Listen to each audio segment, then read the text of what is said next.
Človek pravzaprav nikoli ne ve, kakšna presenečenja ga pričakujejo v življenju, skozi katerega stopa. Včasih nas ta presenetijo tako, da nas vsaj nekaj časa pustijo brez besed, da ne vemo, kako naprej. Pa vendar je veliko ljudi, ki lahko ostalim predstavljajo res velik, res dober, pozitiven zgled. Kajti našli so pravi recept, kako naprej skozi življenje in kako ga živeti polno, res polno. Kakšna je vaša zgodba?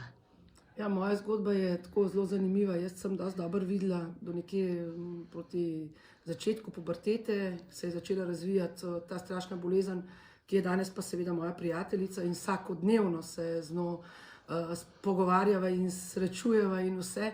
Začela se je v mojih res lepih letih. Nažalost, zelo drastično začela nazadovati in kaj kmalu so bila vsa drevesa moja, vsa kolena so bila poškodovana, nismo razumeli točno, zakaj se gre.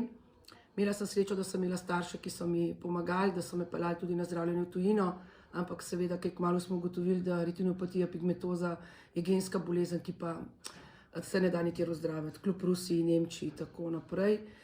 Smo pa istočasno spoznali dr. Havlino in profesor je moj angel, mu jaz pravim, predvsem zaradi tega, ker veste, pigmentoza je zelo zahrbtna bolezen, ker te vsakodnevno psihično prizadene, ko ti malo da vida, malo ti ga vzame in z njo živeti je res težko.